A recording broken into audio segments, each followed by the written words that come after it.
Il était une fois, dans un petit village d'Afrique de l'Ouest, une jeune fille nommée Aminata.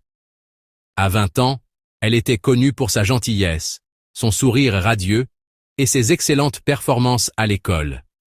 Chaque jour, après ses cours, elle rentrait chez elle en traversant un sentier poussiéreux bordé d'arbres. Ce sentier, elle le connaissait par cœur. Mais aujourd'hui, quelque chose semblait différent. Ce jour-là, alors que le soleil était encore haut dans le ciel et que les oiseaux chantaient, Aminata marchait d'un pas léger, portant son sac à dos. En arrivant près d'un vieux baobab, un éclat de couleur attira son attention. Par terre, sous l'ombre du grand arbre, un billet de 5000 francs CFA reposait là, comme tombé du ciel. Aminata s'arrêta, se penchant doucement pour le ramasser. La sensation qu'elle éprouva en touchant l'argent était étrange, comme une brise glacée qui effleure la peau en plein été. Elle hésita un instant, se demandant s'il n'était pas plus sage de le laisser où il était. Mais l'idée de cette somme qui pouvait l'aider à améliorer son quotidien, à acheter des livres, des vêtements et même à gâter sa famille, fit éclipser ses doutes. Elle mit le billet dans sa poche, se redressa et poursuivit son chemin. Mais à mesure qu'elle avançait, une sensation de malaise la saisit. Un frisson parcourut son dos, et elle se tourna une dernière fois vers le baobab, comme si elle venait de déranger quelque chose de sacré. Mais il était trop tard. Le billet de 5000 francs CFA n'était pas une simple trouvaille. Il avait été déposé par un esprit maléfique, celui des ténèbres, qui cherchait à attirer des âmes innocentes. Mais Aminata, ignorante de ce danger imminent, continuait son chemin, inconsciente de la malédiction qui venait de lier son destin à cet argent. Elle rentra chez elle avec l'illusion d'un bonheur soudain, un sourire naïf sur le visage, sans savoir que ce sourire allait bientôt s'effacer pour laisser place à des horreurs qu'elle n'aurait jamais pu imaginer. Le lendemain matin, Aminata se leva tôt, son cœur léger à l'idée de ce billet trouvé par hasard. Elle s'habilla rapidement, et, après un petit déjeuner frugal, elle se rendit au marché du village, un lieu bruyant où se mêlaient les odeurs d'épices et de produits frais. Les étals étaient remplis de marchandises colorées, et les voix des commerçants résonnaient, appelant les passants à acheter leurs biens. Elle se rendit directement chez un vendeur de vêtements qu'elle connaissait bien, un homme jovial qui tenait une petite échoppe pleine de pantalons et de robes. Depuis quelques semaines, Aminata avait repéré un pantalon qu'elle rêvait d'acheter, mais son budget ne le permettait pas. Ce matin-là, avec les 5000 francs CFA en poche, elle pouvait enfin s'offrir ce qu'elle désirait. Le vendeur la salua chaleureusement, et Aminata pointa immédiatement le pantalon qu'elle avait en tête.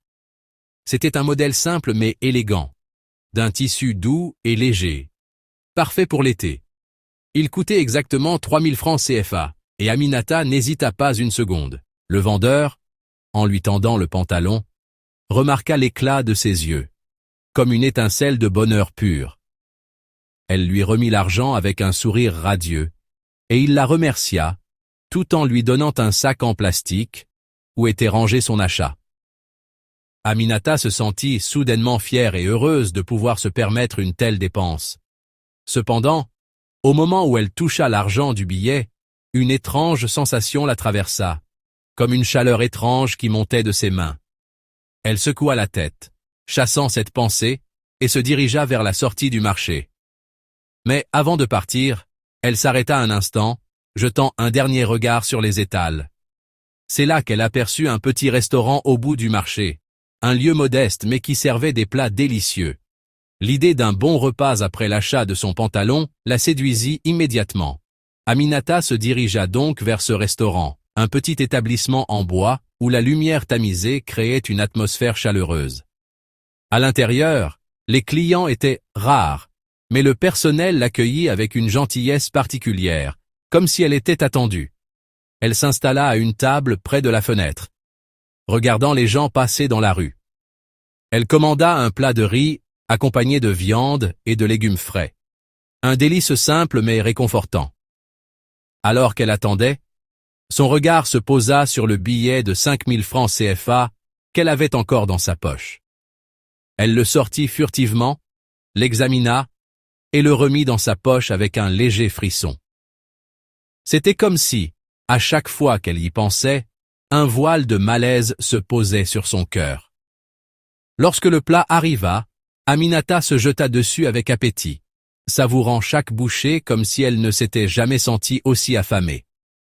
Mais, plus elle mangeait, plus elle ressentait un étrange sentiment de vide intérieur, comme si quelque chose manquait, comme si un poids invisible se posait sur ses épaules. Elle repoussa ses pensées et continua à manger, essayant de profiter de son repas. Ce n'était que plus tard, en quittant le restaurant, qu'elle se rendit compte de la profondeur de cette sensation de malaise. La chaleur de la journée semblait s'être soudainement dissipée, remplacée par une brise froide, comme un souffle sur la nuque.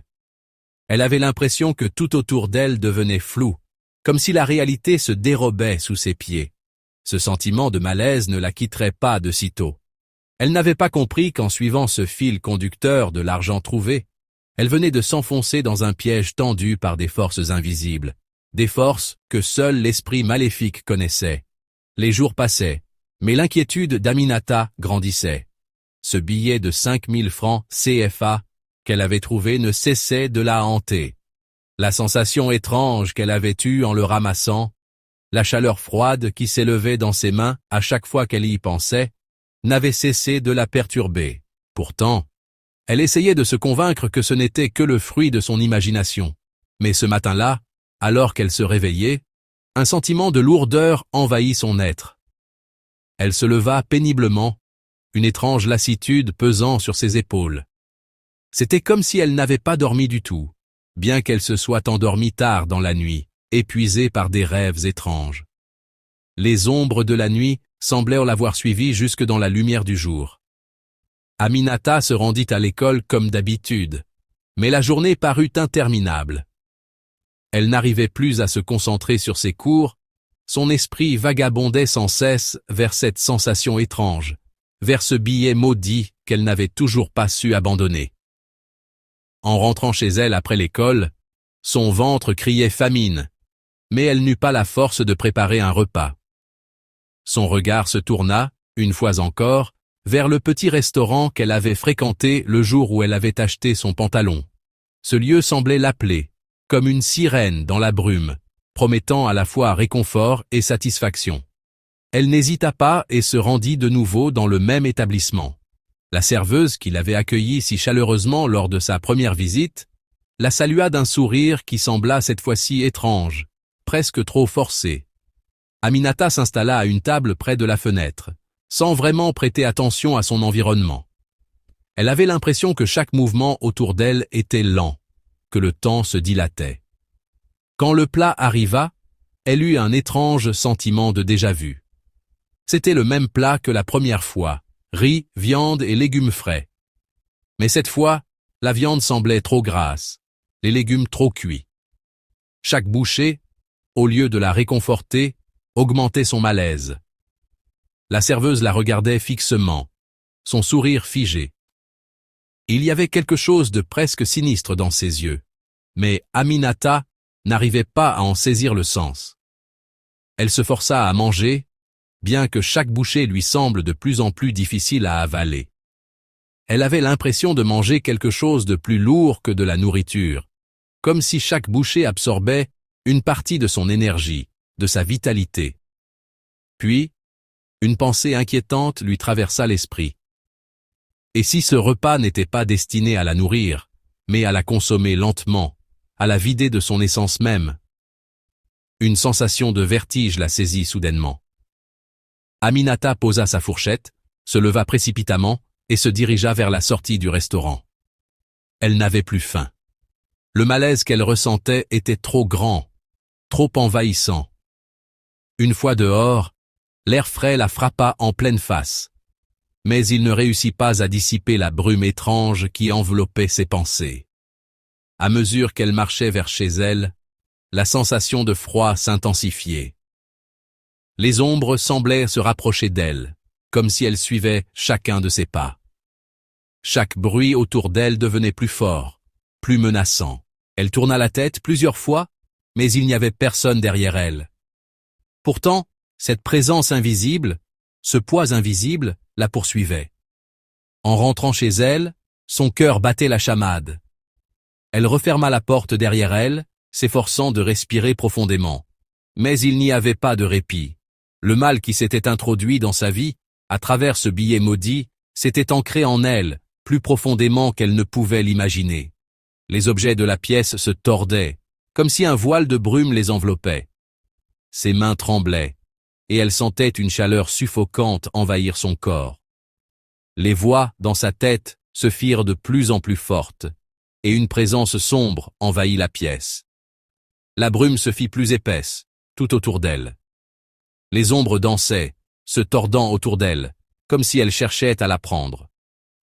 Dans un dernier élan de lucidité, Aminata s'effondra sur le sol, serrant les poings, espérant pouvoir échapper à cette folie croissante.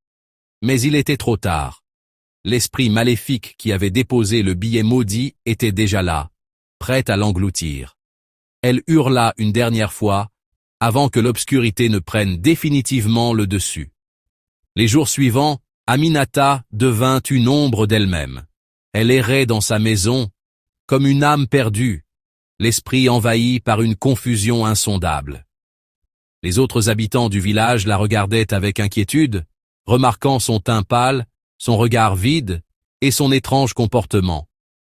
Elle ne mangeait plus correctement, ne parlait presque plus à personne, et ses yeux étaient constamment fixés sur un point invisible, comme si elle attendait quelque chose, ou quelqu'un. Le lendemain matin, les habitants du village découvrirent le billet maudit, toujours là, posé sur le sol, attendant sa prochaine victime. Aminata disparut sans laisser de traces. Le lendemain matin, le village se réveilla sous un ciel gris, la brume toujours dense dans l'air. Aucun signe d'elle n'était retrouvé, sauf un dernier indice inquiétant. Le billet de 5000 francs CFA, laissé là où elle avait disparu, comme une promesse de destruction pour celui qui oserait le ramasser. La maison d'Aminata était silencieuse, mais l'atmosphère était lourde, comme si une malédiction y reposait. Ceux qui l'avaient connue murmuraient des histoires de folie, de voix entendues dans la nuit, de présences invisibles, mais personne n'osait vraiment s'avancer sur ce qu'il s'était réellement passé. Les enfants du village racontaient que, certains soirs, on pouvait encore entendre son cri désespéré dans le vent. Le billet maudit, toujours là, attendait patiemment sa prochaine victime, car l'esprit maléfique n'avait jamais cessé de hanter la terre, prêt à faire une nouvelle prise.